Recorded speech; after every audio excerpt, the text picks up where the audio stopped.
Assalamualaikum warahmatullahi wabarakatuh, sahabat Indonesia. Dengan Nela Luki di sini.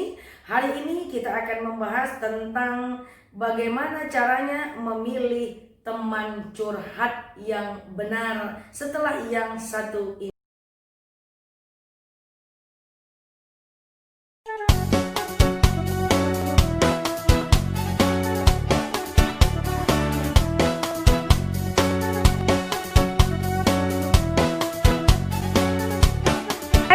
Tunggu dulu teman-teman, sebelum saksikan video ini, klik subscribe di bawah ini dan klik tombol loncengnya agar teman-teman dapat video terbaru dari saya. Ya, saya tunggu 5 detik dari sekarang.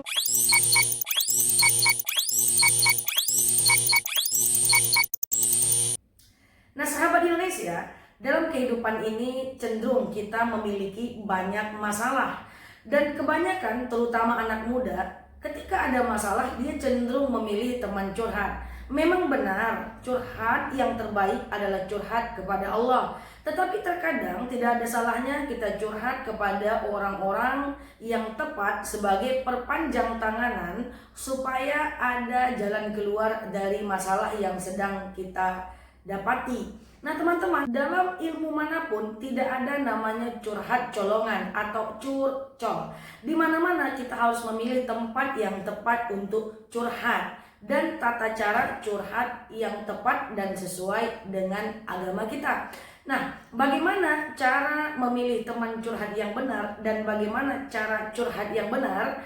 Teman-teman, yang pertama adalah fas'alu ahla zikri in kuntum la ta'lamun. Teman-teman, kita harus cari orang yang lebih tahu dibanding kita. Ahla zikri kalau kita nggak tahu. Artinya apa? Carilah dan pilihlah tempat curhat yang level pengetahuannya dan atau level pengalamannya di atas kita. Kita tidak boleh curhat ke sembarang orang. Kenapa teman-teman? Karena dalam curhat itu terkadang ada aib yang harus kita bicarakan. Ada cerita pribadi yang harus kita bicarakan. Jadi pastikan teman curhat kita adalah orang yang lebih cerdas atau lebih punya pengalaman atau lebih beriman dibanding dengan kita. Nah, yang kedua adalah teman-teman, ketika kita curhat kepada orang lain, bahwa kurang-kurangi jangan menyebut nama orang yang sedang kita curhatkan. Kalau kita curhat kepada teman, lalu kemudian kita ada problem dengan orang lain, lalu kemudian kita menyebutkan namanya, itu sangat tipis membedakan antara curhat dan bergosip. Nah, apa perbedaan curhat dan gosip? Curhat dan gosip, letak perbedaannya adalah kepada siapa kita bercerita. Kalau kita bercerita kepada orang yang tidak tepat, maka dia tidak memberikan solusi yang baik, nanti akan jadi gosip. Tetapi kalau kita bercerita kepada orang yang tepat, nanti orang itu akan memberikan masukan, memberikan arahan, memberikan advice yang positif, sehingga dia tidak menjadi gosip, dia akan menjadi islah, yaitu menceritakan dengan tujuan perbaikan. Nah, tentang kita bergosip atau tidak dalam rangka curhat itu sangat bergantung kepada lawan dan teman curhat kita. Kalau dia memberikan masukan yang positif, dia menjadi islah. Kalau dia memberikan masukan yang negatif, dia menjadi ribah. Nah, teman-teman, pastikan kita curhat ya, bukan sedang bergosip. Nah, cara yang ketiga dalam curhat adalah pilih orang yang bisa menutupi aib kita. Terkadang dalam curhat dan dia memberikan masukan, kita membuka aib kita atau kita membuka aib orang lain. Tadi di poin kedua jangan sebutkan namanya. Dan kalaupun terpaksa menyebutkan nama, teman-teman harus ingat bahwa pastikan teman yang curhat itu benar.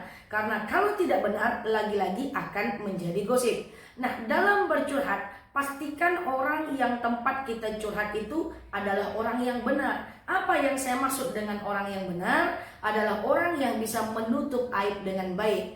Maka, para penonton YouTube saya yang saya sayangi, pastikan ketika kita dijadikan teman curhat, pastikan kita bisa melupakan kisahnya ketika dia berbalik badan. Misalnya nih, saya curhat dengan orang, lalu kemudian dia berbalik badan, atau saya berbalik badan, dia udah harus lupa dengan apa yang saya sampaikan.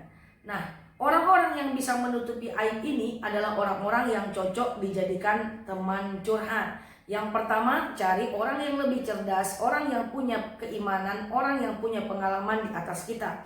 Yang kedua, kalau perlu usahakan jangan menyebutkan nama orang yang kita curhat kepada dia. Kemudian yang ketiga adalah pastikan orang yang tempat kita curhat itu bisa menutupi aib kita dan aib orang lain. Yang keempat, hati-hati, curhat jangan sampai menjadi adu domba ya. Nah, lagi-lagi curhat supaya tidak menjadi adu domba, lagi-lagi ini sangat bergantung kepada tempat curhat kita. Kalau kita curhat kepada orang yang tidak tepat, dia akan mengarahkan kita untuk semakin marah dan kemudian semakin menyerang orang yang zalim dengan kita. Tetapi kalau seandainya kita memilih tempat curhat yang benar, dia akan menjadi air yang akan menenangkan kita. Contoh nih, ketika ada orang yang curhat dengan kita, misal ada orang yang cerita ke saya, Kak Nela, saya digosipin loh sama orang sebelah. Lalu kemudian saya bilang, aduh Bu, sabar aja ya, sabar aja. Yang penting kita tetap tenang, yang penting kita nggak salah. Itu teman curhat yang benar. Tapi seandainya dia bercerita ke kita, Kak Nela, ini saya digosipin nih. Ya sudahlah, sabar aja lah, nggak ada masalah, sabar aja. Tapi kalau saya jadi kamu, saya juga nggak tahan sih. Ya udah, tapi sabar aja. Tapi kalau saya jadi kamu, saya nggak kuat juga sih. Nah, yang kedua adalah teman curhat yang salah. Nah, teman-teman semua, jangan sampai kita curhat tetapi malah memperumit keadaan dengan adu domba. Tidak ada yang namanya curhat colongan. Yang ada, curhatlah dengan teman yang tepat. Demikian kiat memilih teman curhat dengan saya, Nela Luki. Like kalau Anda suka, dislike kalau Anda nggak suka, dan sampai bertemu di video-video saya selanjutnya. Dan saya tunggu tanggapannya di kolom komentar. Nela Luki di sini. Assalamualaikum warahmatullahi wabarakatuh.